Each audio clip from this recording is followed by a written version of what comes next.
dari kelompok 8. Jadi di video ini kami akan menjelaskan ataupun membahas mengenai the revenue cycle sales to cash collection.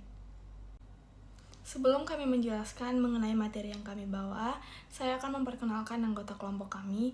Yang pertama ada Kumoria dengan NPM akhir 190, yang kedua ada Nadia Kartika Ardiana dengan NPM akhir 206, yang ketiga ada Joanna Sarah Sirait dengan NPM akhir 328, yang keempat ada Azahra Natasha dengan NPM akhir 360, dan yang terakhir ada Natasha Pestaria Simanulang dengan NPM akhir 097. Materi yang pertama yaitu definisi dari revenue cycle. Jadi, revenue cycle adalah rangkaian kegiatan bisnis yang dilakukan secara berulang oleh perusahaan, mulai dari memberikan barang atau jasa kepada pelanggan, sampai akhirnya menerima pembayaran dari pelanggan tersebut. Jadi, proses ini mencakup seluruh alur penjualan, mulai dari pesanan masuk, barang dikirim, pelanggan ditagih, hingga uangnya diterima oleh perusahaan. Selain itu, di dalamnya juga ada proses pengelolaan informasi, seperti pencatatan data pesanan, pengiriman, tagihan, dan pembayaran. Materi yang berikutnya adalah learning objectives. Yang pertama, describe basic business activities and general traits. Nah, di poin ini kita belajar tentang kegiatan utama dalam proses penjualan, mulai dari pelanggan pesan barang sampai perusahaan terima uang. Selain itu, kita juga perlu tahu masalah apa saja yang bisa terjadi, misalnya salah input data, barang salah kirim, atau pelanggan yang telat bayar. Jadi kita bisa lebih sigap buat mencegah hal-hal itu terjadi. Yang kedua adalah explain the sales order entry process. Nah, ini adalah proses saat perusahaan menerima pesanan dari pelanggan. Di sini pesanan dicatat, dicek apakah datanya sudah benar, stok barangnya ada atau tidak, dan apakah pelanggan boleh bayar nanti atau tidak. Intinya, ini adalah langkah awal sebelum barang diproses lebih lanjut. Yang ketiga adalah explain the shipping process. Shipping process adalah tahap pengiriman barang ke pelanggan. Di sini, perusahaan mengambil barang dari gudang, mengemasnya, lalu mengirimnya sesuai pesanan. Proses ini harus dilakukan dengan teliti agar barang yang dikirim sesuai jumlahnya dan jenisnya, serta sampai ke alamat yang benar dan tepat waktu. Yang keempat adalah explain the billing process. Billing process adalah proses pembuatan dan pengiriman tagihan kepada pelanggan. Setelah barang dikirim, perusahaan akan membuat invoice yang berisi jumlah yang harus dibayar oleh pelanggan.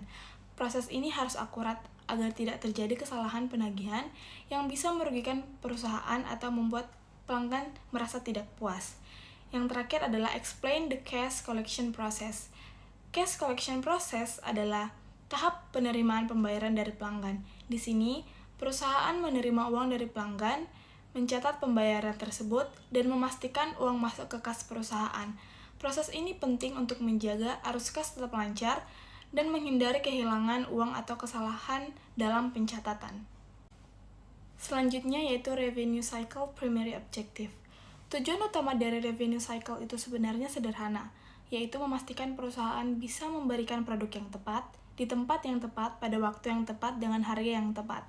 Artinya, perusahaan bisa memenuhi kebutuhan pelanggan dengan baik, supaya pelanggan puas dan perusahaan bisa mendapatkan keuntungan. Nah, untuk mencapai tujuan tersebut, ada beberapa keputusan penting yang perlu diperhatikan, yaitu yang pertama, product customization level. Nah, di sini perusahaan harus menentukan apakah produknya mau dibuat standar atau bisa disesuaikan dengan keinginan dari pelanggannya. Nah, kalau terlalu banyak variasi memang bisa bikin pelanggan lebih puas, tapi juga bisa bikin proses jadi lebih rumit dan juga mahal. Yang kedua adalah inventory levels dan location. Perusahaan juga bisa mengatur stok barang, berapa banyak yang harus disimpan dan disimpan di mana. Kalau stoknya terlalu sedikit, bisa kehabisan barang, tapi kalau terlalu banyak, malah jadi menumpuk dan butuh biaya untuk penyimpanan. Yang ketiga adalah delivery methods. Ada internal ataupun outsourced. Perusahaan harus memilih cara pengiriman barang, apakah dikirim sendiri atau pakai jasa pihak ketiga seperti ekspedisi. Pilihan ini biasanya tergantung biaya, kecepatan, dan juga efisiensi.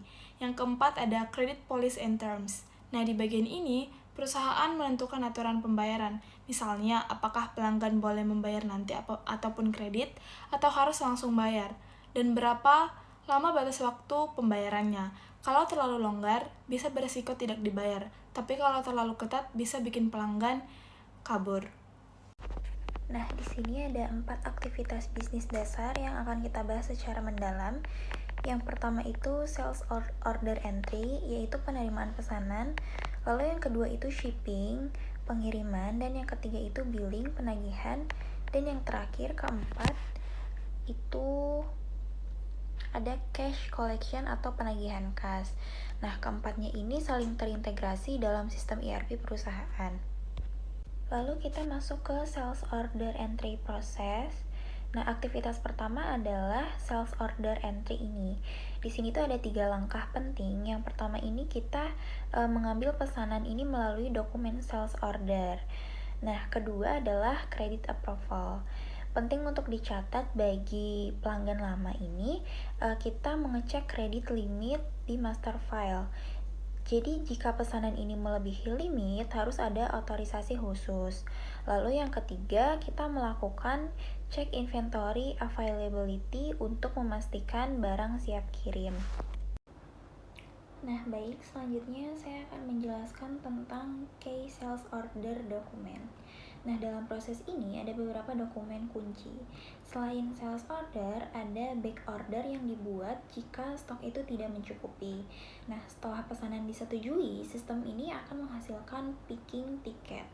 Dokumen ini adalah instruksi resmi bagi personal gudang untuk mengambil barang dari rak. Tanpa tiket ini, tidak boleh ada barang yang keluar dari area penyimpanan. Masuk ke tahap shipping bagian pick and pack, yang dimana ini merupakan langkah pertama. Di sini petugas gudang menggunakan picking ticket untuk mengidentifikasi produk. Di perusahaan modern, penggunaan teknologi seperti barcode atau RFID sangat krusial untuk memastikan akurasi barang. Kesalahan di tahap ini akan menyebabkan retur yang mahal dan kekecewaan dari pelanggan. Kemudian masuk ke tahap kedua bagian shipping, yaitu ship the order. Nah, setelah barang itu udah disiapkan, bagian pengiriman akan membandingkan fisik barang dengan pesanan penjualan. Ada 2 dokumen yang menyertai barang, yaitu packing slip yang berisi detail isi paket, kemudian bill of lading. Nah, bill of lading ini adalah kontrak legal yang mendefinisikan siapa yang bertanggung jawab atas barang selama dalam perjalanan sampai ke tangan pelanggan. Kemudian kita masuk ke billing invoice, yaitu di sini kita memberikan informasi kepada pelanggan mengenai jumlah yang harus dibayar melalui sales invoice. Di sistem yang sudah canggih, faktur ini bisa dibuat secara otomatis, begitu bagian pengiriman mengonfirmasi bahwa barang itu sudah keluar. Nah, akurasi di sini tuh sangat penting untuk menghindari sengketa penagihan di kemudian hari. Baik, di sini kita akan membahas mengenai maintaining account receivable. Di sini kita akan membahas bagaimana kita mengelola piutang dagang dengan 2 metode, yaitu open invoice metode atau pelanggan membayar berdasarkan setiap faktur secara spesifik, dan yang kedua ada balance forward method, yaitu pelanggan membayar berdasarkan total saldo yang tertera di monthly statement atau laporan bulanan. Metode balance forward ini biasanya lebih spesifik dan efisien untuk perusahaan dengan volume transaksi yang kecil namun banyaknya. Ada cash collection. Nah, cash collection ini merupakan tahap terakhir dan yang paling krusial bagi likuiditas. Fungsi ini harus dipegang oleh seorang kasir yang melapor kepada bendahara atau treasurer. Prinsip pengendalian internal yang paling utama di sini adalah orang yang memegang uang tunai tidak boleh memiliki akses untuk mengubah catatan piutang dagang guna mencegah penggelapan keuangan. Oke, selanjutnya ada spending up cash collection. Perusahaan selalu ingin uang masuk lebih cepat. Beberapa caranya adalah melalui lockboxes, di mana pelanggan mengirim pembayaran ke bank secara langsung atau melalui electronic fund transfer, atau biasa disebut dengan EFT. Teknologi FIDI atau Financial Electronic Data Interchange juga digunakan untuk mengintegrasikan pengiriman dana dengan data pengiriman uang, sehingga proses rekonsiliasi menjadi lebih cepat. Oke, selanjutnya kita masuk ke general trades and control. Jadi trades di sini ada 3 poin. Yang pertama ada trades Inaccurate or invalid master data, kontrolnya data processing, integrity controls, and restricted access. Yang kedua ada threat, yaitu unauthorized disclosure of sensitive information. Kontrolnya yaitu ada access controls and encryption. Lalu yang ketiga ada threats-nya yaitu loss or destruction of data. Nah, kontrolnya ada backup and disaster recovery procedures. Nah, jadi di general threats and control ini secara umum ada ancaman yang menghantui seluruh siklus seperti data induk yang tidak akurat atau kehilangan data. Kontrol yang bisa kita lakukan adalah pembatasan akses control, enskripsi data sensitif, serta prosedur backup dan disaster recovery yang ketat agar operasional tidak terhenti jika mengalami kegagalan.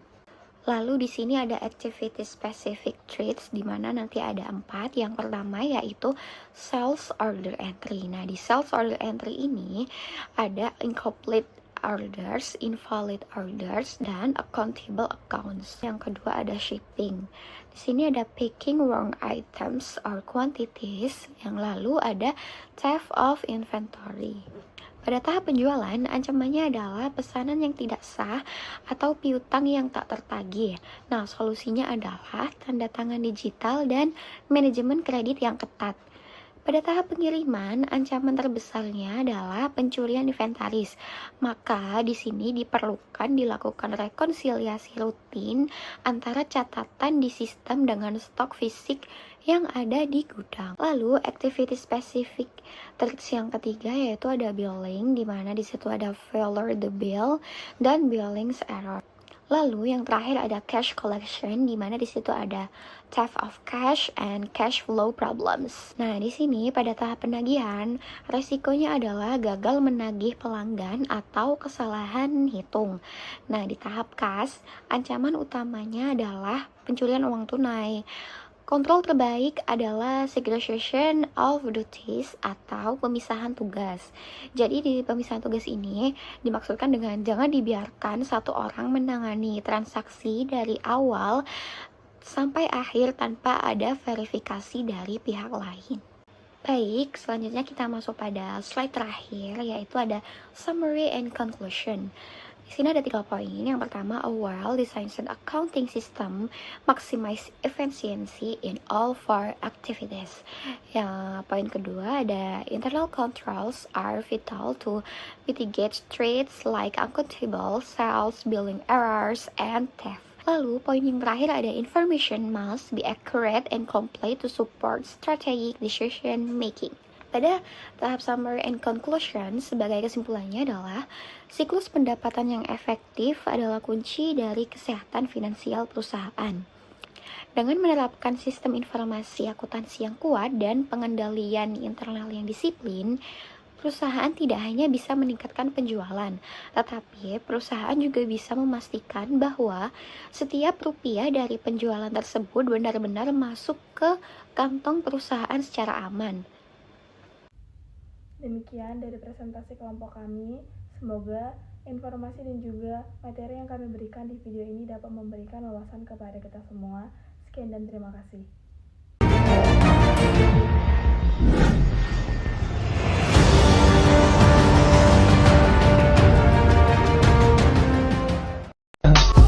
I just had to let you know you're